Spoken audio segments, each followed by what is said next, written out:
You are watching ABC7 to 7. We stream here every weekday morning with more weather, original segments, and local drag, and local legends, too.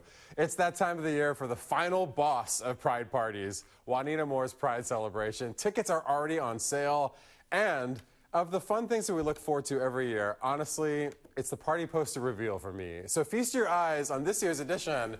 Ooh! Lovely. She's giving us eyes, she's giving us very thick lips, and she's giving us dog.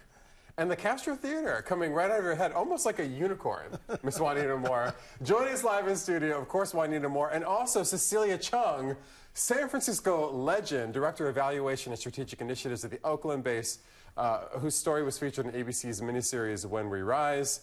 And it's really such a pleasure and honor to have you both in studio together. And I should have said the Transgender Law Center. I don't know why I left that out. Otherwise known as TLC. Yeah. TLC is your beneficiary this year. It is. Juanita, why TLC? You know, I've supported TLC in the past. I think it was in the 90s or something, 96 or something, 97? I don't remember. Yeah, that. it was something like that. Who knows what the years are Yeah, anymore. I supported them for Pride. But everything that's happening in our country right now that's targeting my trans friends and family, I felt this was the place to have money go to for sure. For those of you who don't know, this party, which is now, wait, is this your 21st. 21. Yep. In the 21 years, Juanita has raised $1 million plus for all sorts of local organizations. And the way that she picks these is really who needs it the most that year. And they all need it, right? Yeah. It's tough to narrow it down, but budgets being what they are, and also just times being what they are, it does seem to speak to this moment. Cecilia, again, really such an honor to have you here. We met, I don't know when it was, but at the San Francisco Community Health Center where you were honored. Yes, that was last year. Last year, yeah. And you have really done so much to advocate for the LGBTQ community and also the HIV/AIDS community. And tell us, what is the hope right now that you have in this moment? I think that it's really difficult to talk about hope if we don't really look at our history and the legacy that our ancestors had left us, you know, like from Compton's cafeteria to Stonewall's to where we are now today. I think that it gives us a blueprint what we can do and how we can respond to like bigotry and hate. You're looking at history in order to predict the future. And for those who don't know, Cecilia's amazing past, you may have seen her in a series that was done here on ABC called When We Rise. And her story was told along with several other stories. And it really chronicled some of the fighting that you were required to do on so many fronts, including, of course, the trans front. So when you talk about the way that history informs the present and the future, what is it that we're looking at right now that you feel the community needs to be doing? The landscape actually had changed quite a bit, even though it seems unpredictable because of the administrations in DC.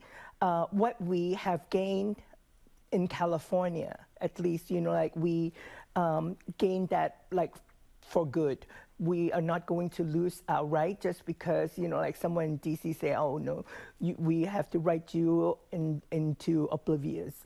And that's not going to happen because we've been here and we're not going to get erased, and we'll continue to support our community, and we'll continue to support new leaders, you know, with new visions coming in and continue the movement. Juanita, this has also been, you know, your passion for years as well. Of course, you know, both of you have been involved in multiple marches, a People's March in your case, a Trans March in your case. So what is the feeling that you're getting from the folks in the community right now? I think there's a lot of things happening. There's a lot of feelings happening, even just from me. I'm overwhelmed by everything that's happening in our government. Do you think the most in many years? Yes. Is that fair to say? I'm going to say yes. Yeah, for sure. I mean... what's the most overwhelming? That I can't fix it. Okay. I'm a fixer. I was telling Cecilia that earlier. Like, that's my brain. That's how I work. That's how I go about doing things in our community. And I can't see how to fix this.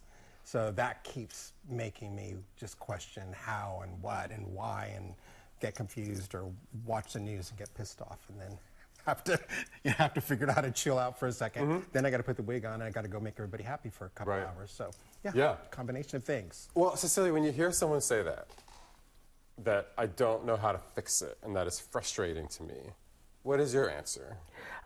My answer is like to stay focused, not on many things, because right now we have a president who's trying to issue as many executive order as possible every single day, and like by Friday, you know, like, he'll announce something like out of the blue, like deporting people and do away healthcare and things like that. So it's important for us to really not get distracted by all these like different things that he's proposing, but focus on what we think is the most important. For us at Transgender Law Center at this time and this juncture, it's really protecting our youth so that they can have a healthy development, and because 20 years ago, we were youth too, and now we are elders. So we know that we will still be here 20 years from now.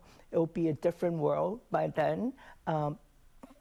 So I think that focusing on long-term goals would be a better way to approach what the current atmosphere is predicting. Yeah, and I think the other thing that I would say, just from my perspective, is that there is such an emphasis, you're talking about protecting the youth, but there is also such an obsession with youth in LGBTQ culture. It's been like that for a long time. But I would suggest that we look at our elders, that we look at the people who fought before us to then maybe mold more of what our activities are and more of what our focus is. And part of that is partying with a purpose. Yeah. Your tickets are on sale. They are on sale. This is Pride Sunday. They went on sale last weekend and they sold like gangbusters. People, if you need your tickets, please get out there and get your ticket. And let's remind people how you do that, because it's not something that you're going to a website to buy. All the tickets for Juanita's party, famously, you have to buy in person. Yes. Tell people how to do that. The reason that I did this is because I wanted people in our community to support the businesses that they're walking into. So I've got, I think, 6 or 7 local businesses that I love so much, that I shop at, that I support all the owners. I know all the owners. You go in there, the tickets are $60 cash. And there you go. You've got a lovely, with all the artwork on it, and it's a keepsake. And then buy something while you're there. And buy something while you're there. Shop while you're there, for sure. Cecilia and Juanita, such a pleasure. Just go to juanitamore.com/pride for more. Appreciate both of you. Thank you. Thanks for having us.